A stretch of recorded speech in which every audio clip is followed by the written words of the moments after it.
Branch तुम्हें कलश रखा है, उस कलश में वहाँ की मिट्टी है जहाँ पर राजगुरु सुखदेव और भगत सिंह का अंतिम संस्कार हुआ था। टुकड़े टुकड़े कर दिए, ये किसी को बात पता नहीं है, लेकिन असल में इन लोगों को टुकड़े टुकड़े करके दुनिया भर दी और कचरा की जो गाड़ी रहती है जो उठाते हैं कचरा उसमें डाल दिए।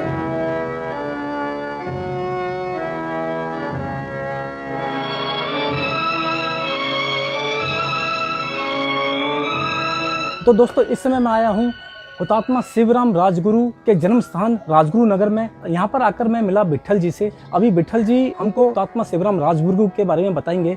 तो अभी हम मिलते हैं विट्ठल जी से। और विट्ठल जी आप हमें बताइए कि आज का जो उनका बर्थ एनिवर्सरी डे है हम कैसे सेलिब्रेट करने वाले हैं और क्या क्या एक्टिविटी यहाँ पे हम लोग करते हैं, थोड़ा एक्सप्लेन कीजिए। देखिए, हर साल जयंती उत्सव जो मनाया जाता है, हाँ, पूरे जोश से मनाया जाता है। जैसे भगत सिंह के यहाँ पे जालंधर में या कटकर कलान में उनके पुरखों का घर है, वहाँ जिस तरह से मनाया जाता है इसी तरह से हम यहाँ राजगुरु नगर में क्रांतिवीर जो फ्रीडम फाइटर भगत सिंह के साथ जो हुए थे राजगुरु, उनकी जन्मस्थली पर मनाया जाता है। ओके। पूरे गांव यहाँ पर दिन भर आता है, अपने अपने हिसाब से यहाँ नतमस्तक होता है और फिर कुछ युवा वर्ग भी आता है। ओके। सालाना में साल में 2 बार शहीद दिन और राजगुरु की जयंती पर यहाँ पर ब्लड डोनेट होता है। ब्लड डोनेट होता है। ओके। क्योंकि उन्होंने तो देश के खातिर अपना संपूर्ण त्याग दिया, संपूर्ण त्याग किया है। संपूर्ण सही बात है, राइट। अपना जो भी पूरी लाइफ थी वो देश के लिए अर्पण की, देश के लिए अर्पण की। उनकी शहादत बहुत ही बड़ी, बहुत ही बड़ी है।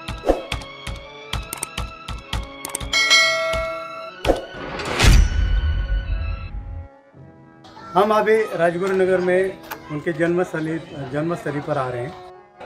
ये जो प्रवेश द्वार है इसको राजगुरु वाड़ा कहते हैं, बहुत पुराना है। बहुत पुराना है। छत्रपति शाहू महाराज ने उनको जो पूर्वज थे, मूल पुरुष जिन्हें कहते हैं कच्चेश्वर ब्रह्मे, वो शाहू महाराज के गुरु थे, उनका सरनेम राजगुरु हो गया। अच्छा, ओके, चलिए।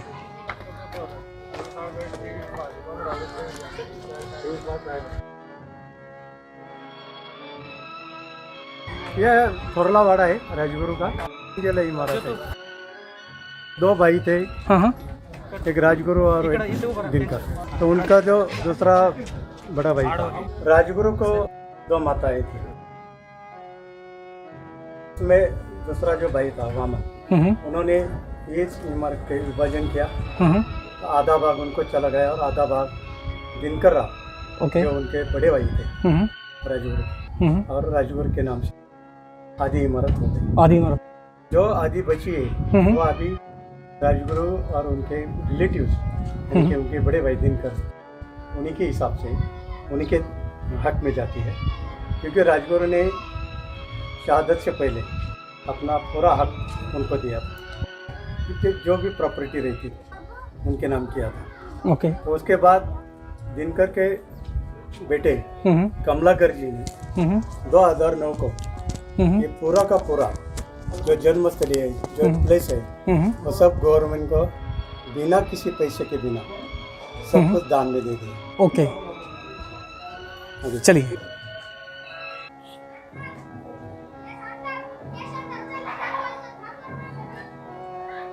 ये जो थोरला वाड़ा है, हाँ बोलिए। ये 5 साल पहले 1 करोड़ में बनवा है, सागवानी लाखपुर से लकड़ी से बनवा है। ओके।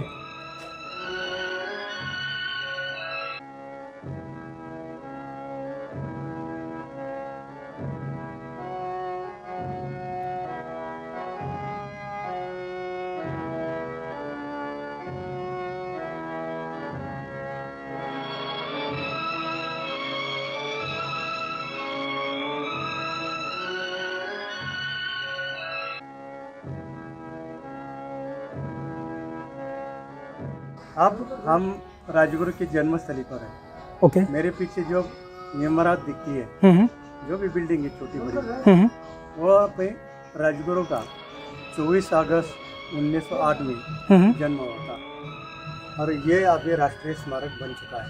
ओके। गवर्नमेंट की तरफ से 84 करोड़ की उनके लिए राशि प्राप्त हो चुकी है, लेकिन अकाउंट में अभी आई नहीं। ओके। आइए।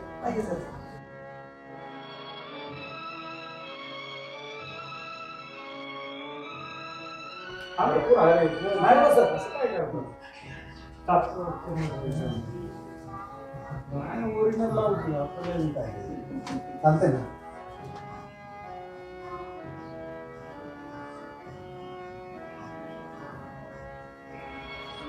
इसी जगह पर 24 अगस्त को राजगुरु का जन्म हुआ था।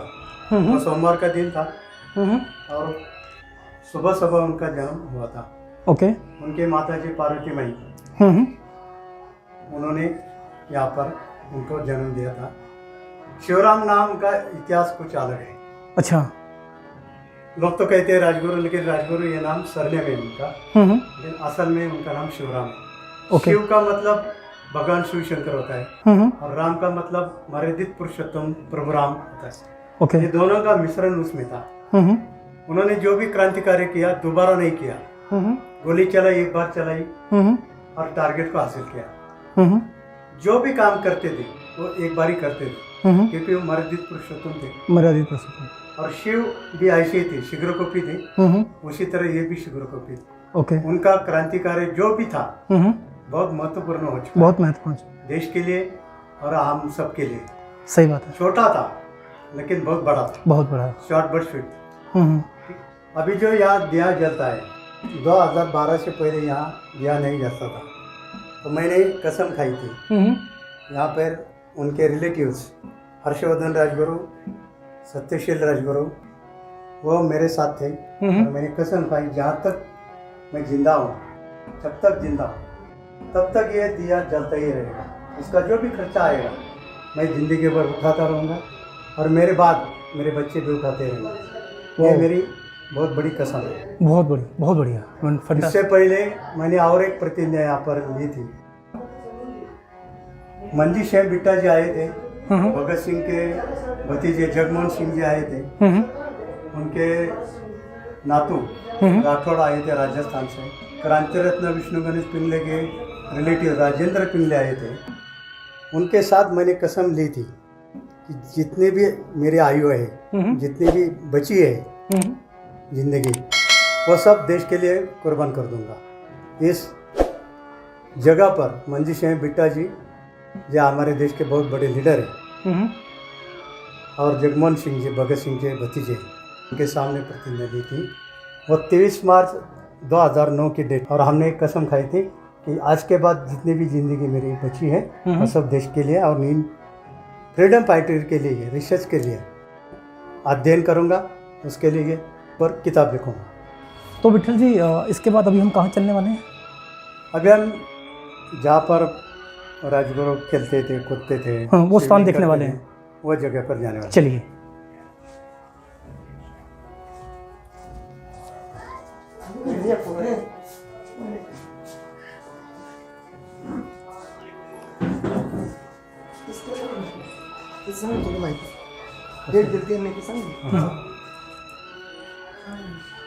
अभी हम राजगुरु के जन्म प्लेस पर है। यहाँ पर 2014 को हमारे आज के होम मिनिस्टर साहब देश के अमित शाह जी पर आकर गए हैं।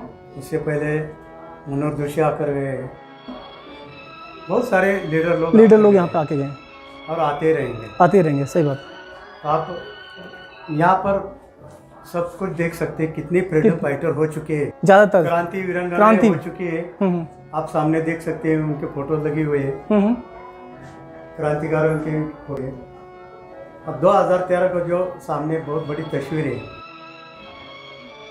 वो स्टैम्प टिकट निकाला था। अच्छा, 2013 वो नई दिल्ली में राष्ट्रपति भवन में प्रणब मुखर्जी इनके हाथों रिलीज हुआ। सब क्रांतिकारी और उनकी हिस्ट्री चली। हर एक थोड़े शॉर्ट में लेकिन सबकी लिखी हुई है। जो ब्रांच धातु में कलश रखा है, हाँ हाँ, उस कलश में वहाँ की मिट्टी है जहाँ पर राजगुरु सुखदेव और भगत सिंह का अंतिम संस्कार हुआ था। ओके, वह जगह फिरोजपुर में।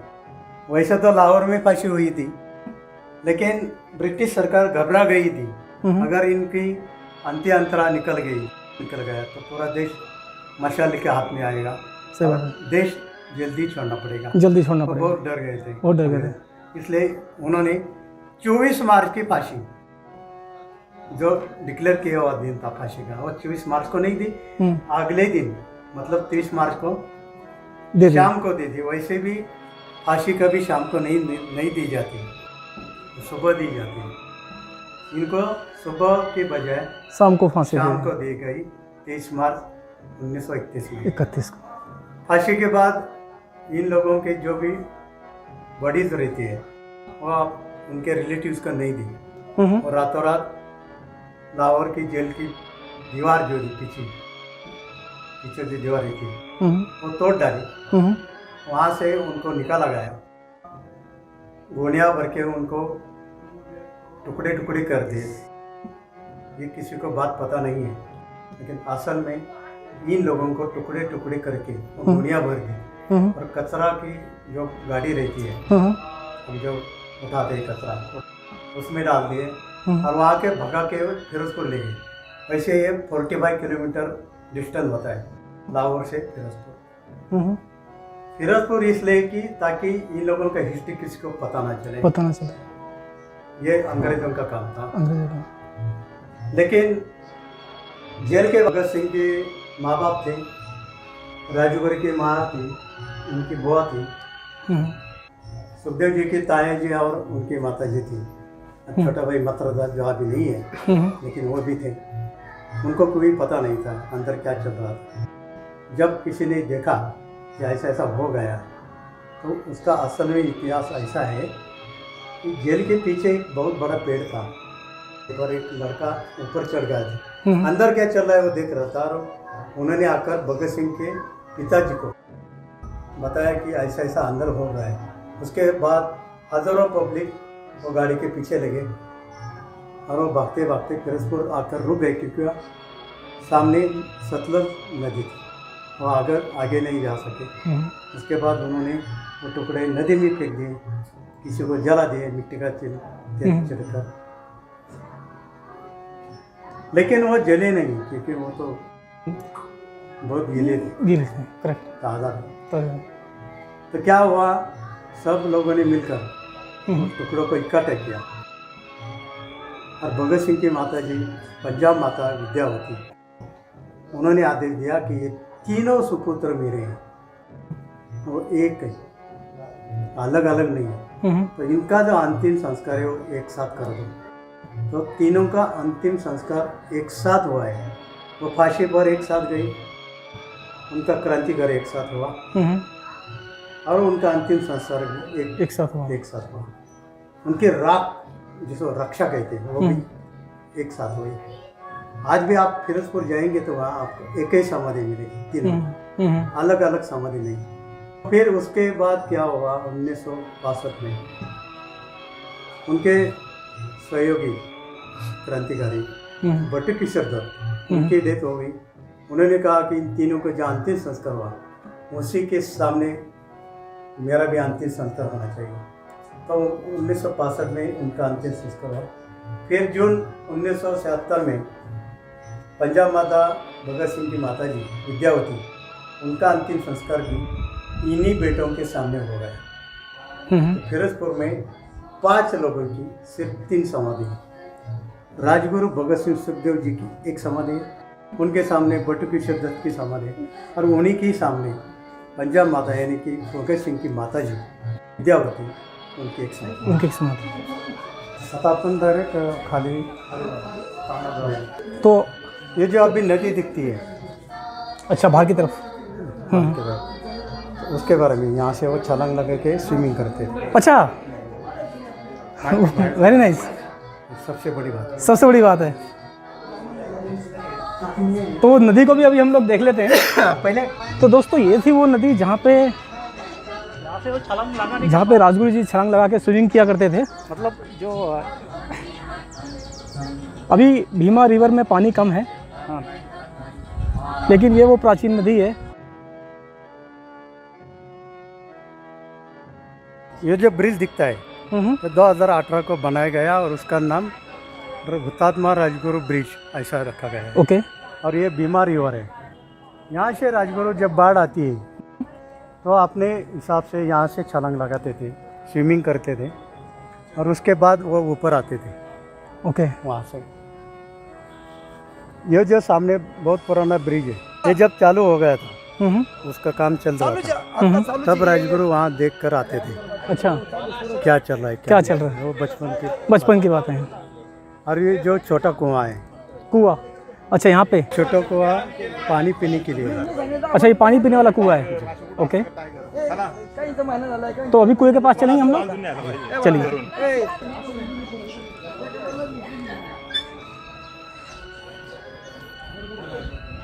दोस्तों ये है वो छोटा कुआं जो पानी पीने के लिए यूज़ किया जाता था। पिछले 18 साल से यहाँ पर ध्वजारोहण होता है। ओके। साल में 4 बार होता है।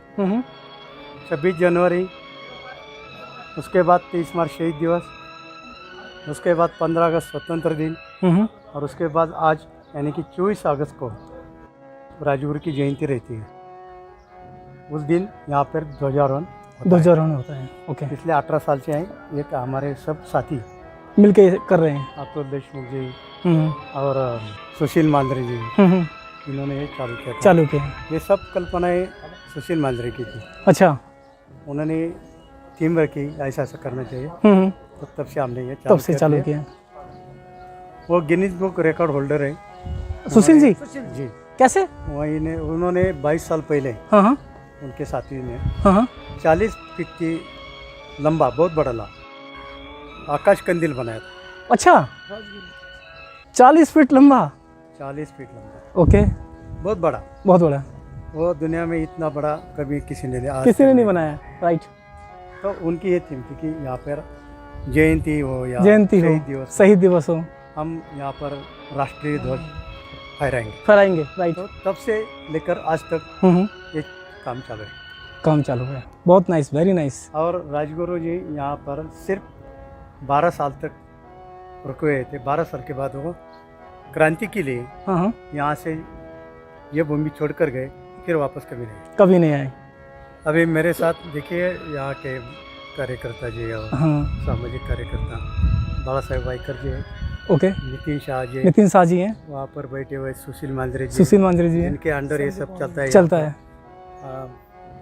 हमारे प्रेसिडेंट अतुल जी देशमुख भी है। और बाला साहेब कहानी जी है जो आर्कोलॉजी के काम करते हैं यहाँ पे। हमारे समिति के भी मेंबर हैं। वो बाला साहेब दोनकर जी है, शैलेश रावल जी है, ऐसे बहुत सारे साथी। नरेंद्र गायकवाड़ जी है, सचिन भंडारी जी है, बाला साहेब कहानी जी है, बहुत सारे जितने भी नाम ले लो उतने कम है। तो हमें बहुत खुशी मिलती है अंदर से। ऐसा जोश पैदा होता है कि हमें देश के लिए कुछ करना चाहिए। कुछ तो करना चाहिए। शहादत दे दी, अपना पूरा जीवन देश के लिए अर्पित कर दिया। हम कम से कम इतना तो कर सकते हैं कि उनका प्रचार और प्रसार कर सकते हैं। सही बात है। बस इतनी ही हमारी ख्वाहिश है। हम हमारे बाद हमारे बच्चे या और युवा पीढ़ी जो भी नए जनरेशन वो आगे बढ़ाए। तो विठल जी, राजगुरु अमर रहे, हुतात्मा राजगुरु अमर रहे। इंकलाब जिंदाबाद, जिंदाबाद, भारत माता की जय। तो थैंक यू सर, आपने मुझे इतना कुछ एक्सप्लेन किया। I am very thankful to you. Thank you Vithal ji.